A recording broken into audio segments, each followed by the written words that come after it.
Bună, dragii mei, bine ați venit, bine ați revenit. Sunt Meme și ca de fiecare dată înainte de a începe, vă reamintesc cât de minunați și de puternici sunteți. Astăzi vorbim despre energia zilelor ce urmează sau despre momentul în care accesezi această înregistrare. Ia de aici, te rog frumos, ceea ce rezonează cu tine. Și nu în ultimul rând, vă mulțumesc tuturor pentru mesaje, pentru susținere și pentru vizionare. Vă doresc și în continuare vizionare plăcută și vă aduc la cunoștință faptul că acesta nu este doar un simplu canal de tarot. Aici veți găsi informații care sunt actuale, se pliază foarte mult pe realitatea zilelor noastre și informații care poate vor fi de folos din mai multe domenii de viață. Drept urmare, dacă rezonezi cu munca mea și o găsești interesantă, utilă pentru viața ta, te invit cu drag să te abonezi și să apreciezi acest clip. Aprecierile voastre sunt foarte valoroase pentru mine, mă motivează. V-am spus la început de săptămână că voi încerca să vin către voi cu niște informații pentru a înțelege foarte multe dintre informațiile pe care vi le-am dezvăluit deja în ceea ce privește perspectiva financiară pe care o avem. Și vă voi oferi niște date istorice care vă vor arăta, practic, tiparul care a stat la baza crizelor, perioadelor de tranziție de-a lungul istoriei până în prezent. Am menționat la un moment dat că ne îndreptăm către o perioadă de tokenizare, digitalizare și care este diferența dintre acestea două. Ne îndreptăm de asemenea către schimbarea monedei care va domina pentru următorii 100 de ani viața financiară. Spun și fac aceste afirmații în baza tiparelor regăsite în istorie. Începând cu 1250 până în 1350-1380, Italia a fost cea care a dominat financiar acele vremuri. Apoi tranziția s-a făcut către Spania, peso și realul de argint. De asemenea, aici vorbim tot despre o perioadă de aproximativ 100 de ani. De la Spania, puterea financiară a tranziționat către Olanda, cu guldenul. Olanda a dominat tot o perioadă de aproximativ 100 de ani, după care puterea financiară a fost preluată de Marea Britanie. A apărut lira sterlină. Iar după Marea Britanie, începând cu primul război mondial, lucrurile au început să se contureze foarte mult în favoarea Statelor Unite prin dolarul american. Având mai mult sau mai puțin un tipar de 100 de ani, 70 de dominare și 30 de ani de tranziție, de crize, de inflație, ne apropiem foarte mult de încheierea acestui ciclu de dominare, respectiv al dolarului american, pentru că urmează o nouă monedă și vom vedea către ce se îndreaptă practic piața și lumea. De asemenea, mai este un tipar aici. Toate aceste țări se regăsesc geografic față de țara în care eu locuiesc, la vest, dar și pe harta lumii. V-am vorbit despre vulturul bicefal și despre tendința energetică către est.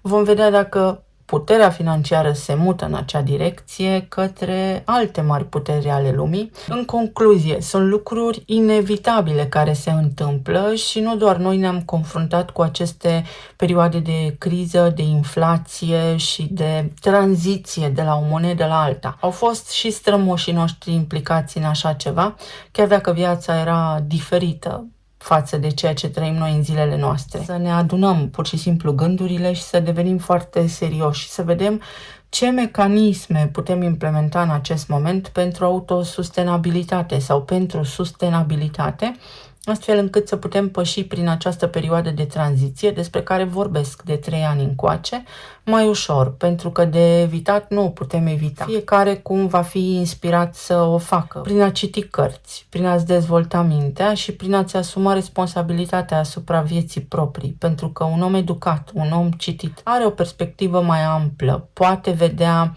mai multe soluții deodată, poate vedea alternative pe care un om dezinteresat sau un om care nu s-a documentat nu le vede. Îl avem pe Uranus în Gemene acum, care ne duce către informare, ne duce către informație, ne duce și către tehnologie, dar ne poate și inspira să avem acel moment, trebuie să citesc, trebuie să mă documentez, trebuie să înțeleg și trebuie să gândesc logic, să Dau dovadă de gândire critică. Trebuie să am discernământ și să fiu foarte realist, să cercetez, pentru că Gemeni asta înseamnă cercetare. Îl avem pe Saturn și pe Neptun.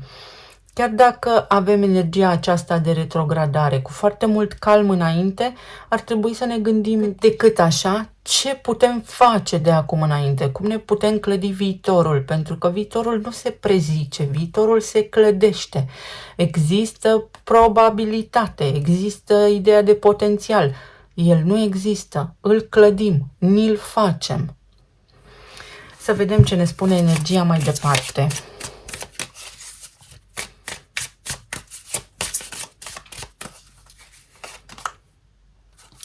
Încheiere.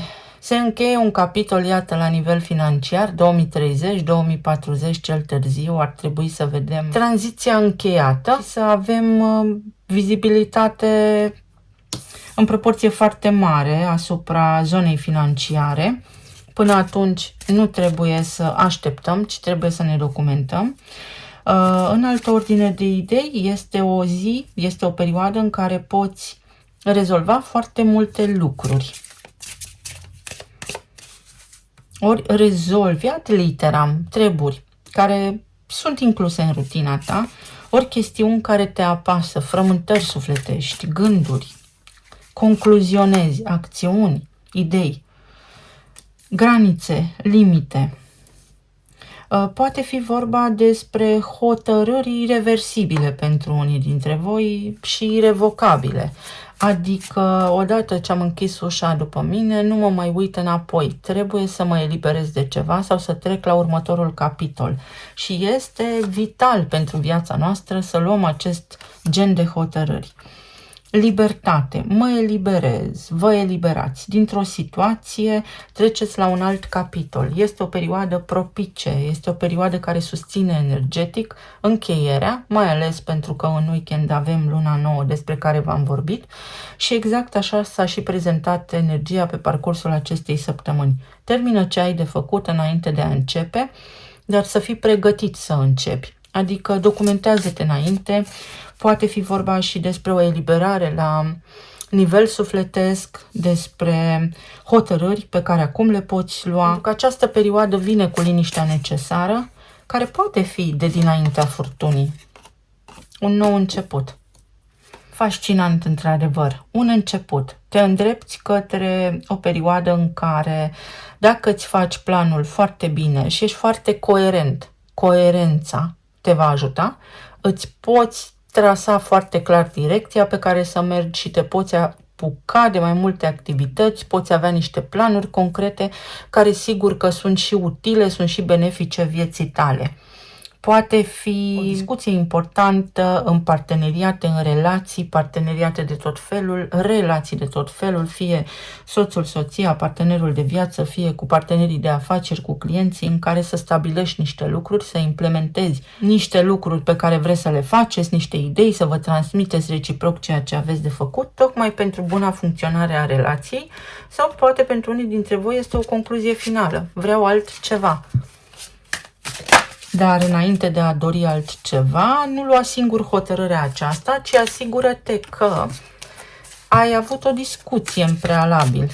În cazul în care nu ai parte de o discuție și a rămas acea discuție sau acea relație sau acea acțiune suspendată undeva în eter, te poți desprinde energetic din acea poveste și poți lua hotărârea să închei tu. Chiar dacă lucrurile, să spunem, nu au fost foarte clare pentru tine până acum. Asul de spade. O discuție, o eliberare, o revelație, o idee. Steaua. 3 de bâte. 9 de spade. Eremitul. Și puterea. Foarte, foarte fascinant. O perioadă în care, uite, închei socotelile. Fie pentru unii dintre voi este o perioadă care va acopleși la nivel financiar, având în vedere această perioadă de tranziție, de criză, pentru că suntem într-un fel de criză financiară, de inflație, fel și fel de taxe în plus și mai urmează, nu este încă finalul, nu am ajuns încă la capăt de drum.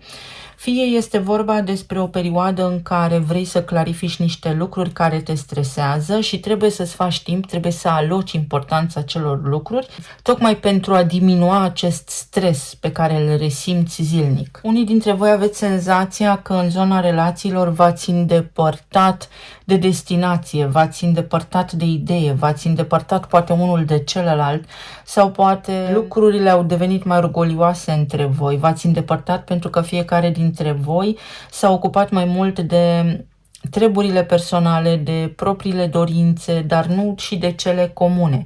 Practic ați ajuns într-o intersecție și unul a mers în direcția din stânga, iar celălalt în direcția din dreapta. Cam așa ceva. Acum aveți această ocazie, acest prilej, mai ales pentru că urmează și weekendul, să vă vedeți, să discutați care este planul, pentru că aici este vorba despre un plan în contextul în care fiecare dintre voi ați avut niște așteptări. Așteptările respective nu au fost îndeplinite. Atenție, poate fi o senzație de moment, pentru că îl avem pe Mercur în Leu. Soarele va reflecta și el în zilele ce urmează din arhetipul Fecioarei. Poate fi ideea că vreau mai mult sau vreau mai multă ordine, vreau mai multă structură, mai multă rigurozitate în această relație și foarte puțin freestyle, foarte puțină libertate, adică nu ca până acum, hai să ne revenim, hai să fim oameni maturi, hai să fim oameni mari și să vedem ce avem de făcut, pentru că așa nu se mai poate. Fie este vorba despre o perioadă prin care unii dintre voi treceți în această zonă a relațiilor în care pur și simplu vă eliberați de stresul pe care l-ați trăit și mergeți în altă direcție. Atenție că unii dintre voi din mândrie vă abțineți sau poate persoanele cu care interacționați voi din mândrie se abțin. Din mândrie sau poate pentru că sunt imature, pentru că avem arhetipul leului aici, leul este în casa a 5-a, organic în astrologie și în sistemul de case egale, regăsim și leul și casa a 5-a în același loc. Vorbim despre faptul că vreau mai mult sens, vreau ca discuțiile pe care le purtăm să aibă însemnătate, nu să fie superficiale. Vreau să ne purtăm mai profund, mai matur unul cu celălalt, nu așa de copilăros, nu așa să existe fluctuații de la o zi la alta. Pentru unii dintre voi poate fi această poveste pe care o puteți clarifica. Se conturează contextul în așa fel încât să puteți beneficia de o concluzie, să înțelegeți ceva. În zona financiară, în loc să vă lăsați copleșiți, puteți să începeți să vă informați despre cum vă puteți dezvolta, despre cum vă puteți descurca de acum înainte, pentru că dacă unele roluri, unele profesii, să spunem, nu vor mai exista, ele vor fi înlocuite de altele noi pe care le puteți ocupa. Este și un fel de dezvoltare, de înaintare, de progres cât de mic către altă etapă a umanității cu care putem ține pasul.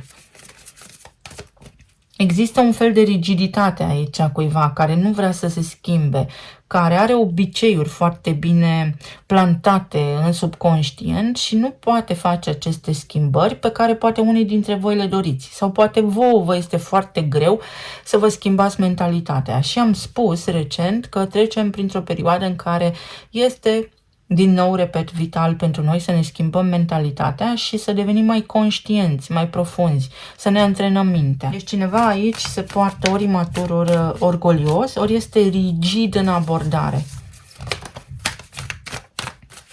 Pe zona profesională poate fi un moment de suspans în care te regăsești. Vrei să primești un rezultat, vrei să afli un rezultat, vrei să faci ceva, ai nevoie de idei, ești în pană de idei, ești în pană de creativitate, însă lucrurile se vor liniști de îndată ce, să spunem că ajungem în luna septembrie. Lucrurile devin mai clare pentru că energia Fecioarei este mult mai calculată și mult mai ordonată decât cea a leului, ca arhetip.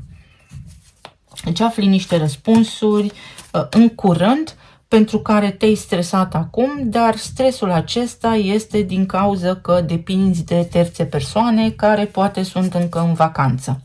Iar în zona medicală, în zona emoțională, este bine să începi să te documentezi pentru a te putea elibera poate de o prescripție, poate să înveți mai mult, să te înțelegi din cap până în picioare, poate fi o perioadă în care să ai provocări cu gambele, să ai retenție de apă.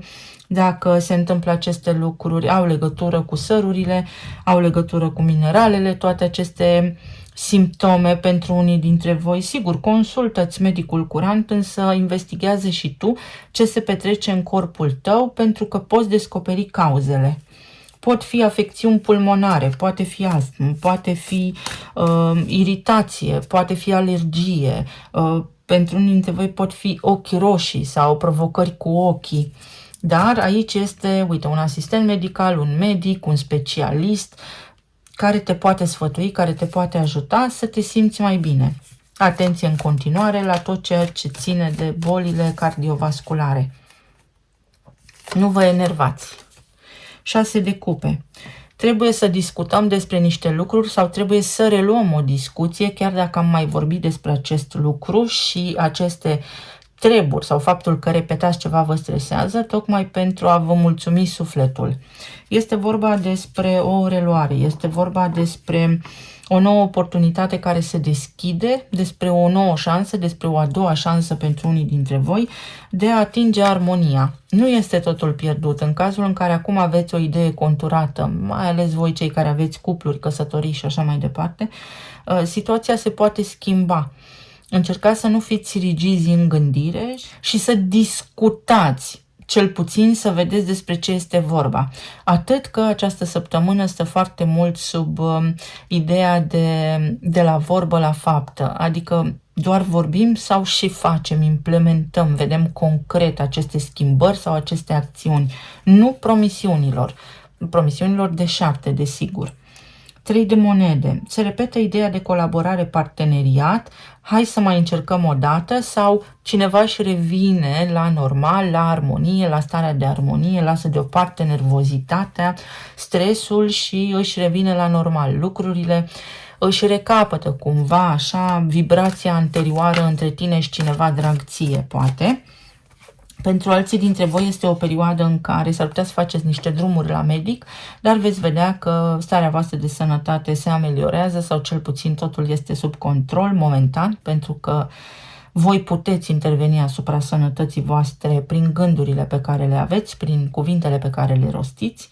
De asemenea, 10 de bâte, un final de capitol sau atenție că unii dintre voi s-ar putea să fiți puțin nervoși, în sensul în care se repetă niște lucruri sau se tot repetă niște lucruri și bubuiți, nu mai aveți răbdare, sunteți foarte pasionali sau sunteți foarte hotărâți, deciși, imperativi în ceea ce faceți, poate ușor mai lipsiți de toleranță, de tact, de înțelegere în această perioadă, iar energia vă recomandă să aveți puțină răbdare, pentru că începând de săptămâna viitoare s-a auzit un motor, adică o accelerare puternică, lucrurile se domolesc, se mai domolesc. Am spus deja că atunci când Mercur iese din retrogradare, mai ales în arhetipul leului, lucrurile vor fi puțin deslănțuite.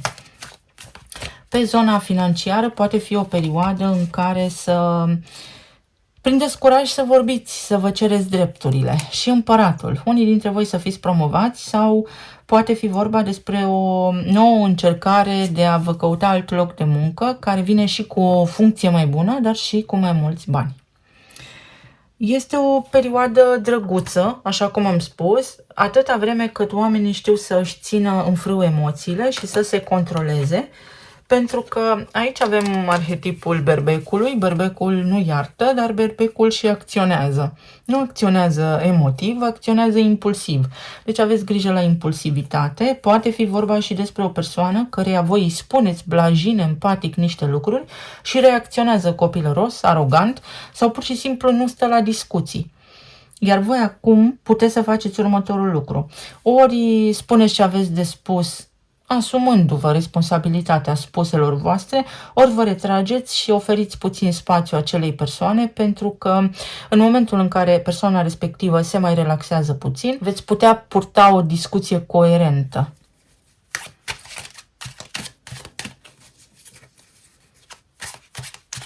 Dacă așteptați un răspuns pentru un loc de muncă sau un răspuns în legătură cu locul vostru de muncă, răspunsul va veni.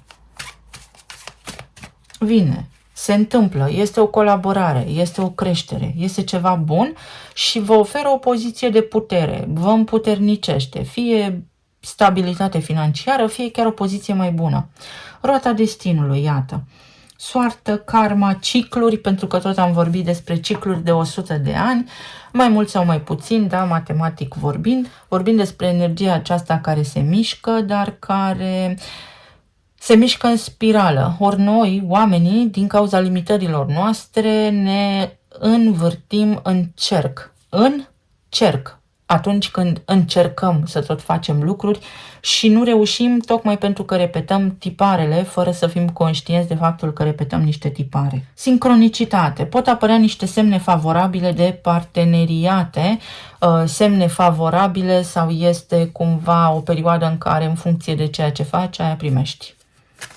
Sau poate partenerii voștri, persoanele la care vă gândiți voi, dacă se comportă urât, neadecvat, aia vor primi, nu de la voi, nu trebuie să vă răzbunați, ci din alte părți și așa vor învăța. Deci este o perioadă benefică pentru discuții, reapar idei, reapar colaborări, pentru creșterea veniturilor. Iar aici avem tot numărul 9, avem o lupă și mai multe informații, pentru că am spus aceste lucruri în introducere.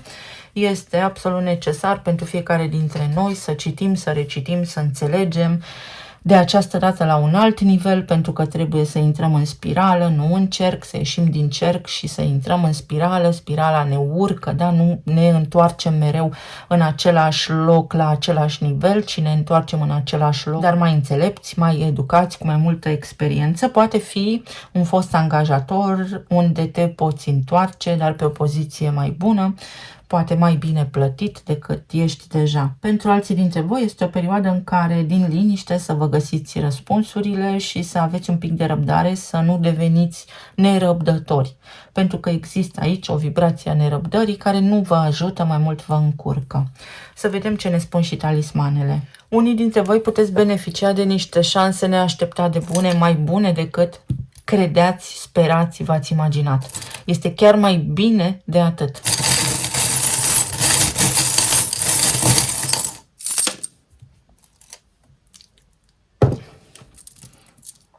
Uite, speranța. Aș înlocui speranța cu încrederea că ceea ce este bun vine. În stare de recepție, prin energie feminină. Nu alergați după nimic, atrageți ceea ce este potrivit, vă îndreptați voi magnetic către ceea ce vă este potrivit, dar nu din impuls, nu din nerăbdare, nu negândit.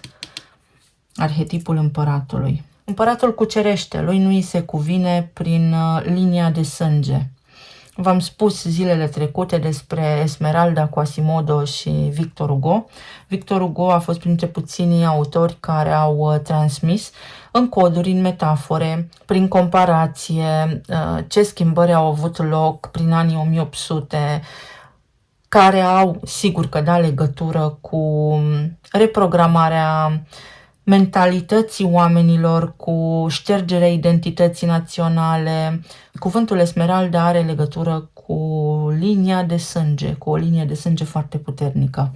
Este ceea ce este, trebuie să facă anumite lucruri. Poate fi cineva care își cere o a doua șansă, dar de această dată face ceea ce spune sau se bazează pe ceea ce spune. Însă înainte de a deschide larg ușa, ar trebui să vă asigurați că este ceea ce vă doriți.